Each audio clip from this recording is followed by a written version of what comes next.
توڑ دو وہ موبائل جس میں کسی عورت کا فون آتا ہے، اور کاٹ کے رکھ دو نیٹ کی اس تار کو جس نے تمہارا کنیکشن رسول اللہ صلی اللہ تعالیٰ علیہ وسلم سے کاٹ کر دنیا سے جوڑ دیا ہے۔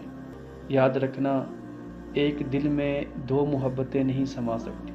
یا پھر اس دل میں کسی عورت کا عشق آئے گا، یا پھر یہ دل حضور کے عشق سے منور ہوگا، یا پھر اس میں اللہ اور اس کے رسول کی محبت سمائے گی، یا پھر اس دل میں دنیا سمائے گی۔ اللہ تبارک و تعالیٰ نے دل بنایا ہے، اب دل کی بھی کچھ طلب ہے، دل کو بھی کوئی دلدار چاہیے۔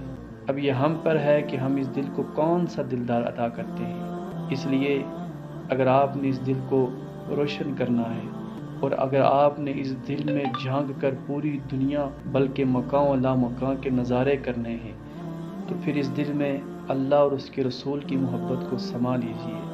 پھر دیکھیے کہ محمد سے وفا تو نے تو ہم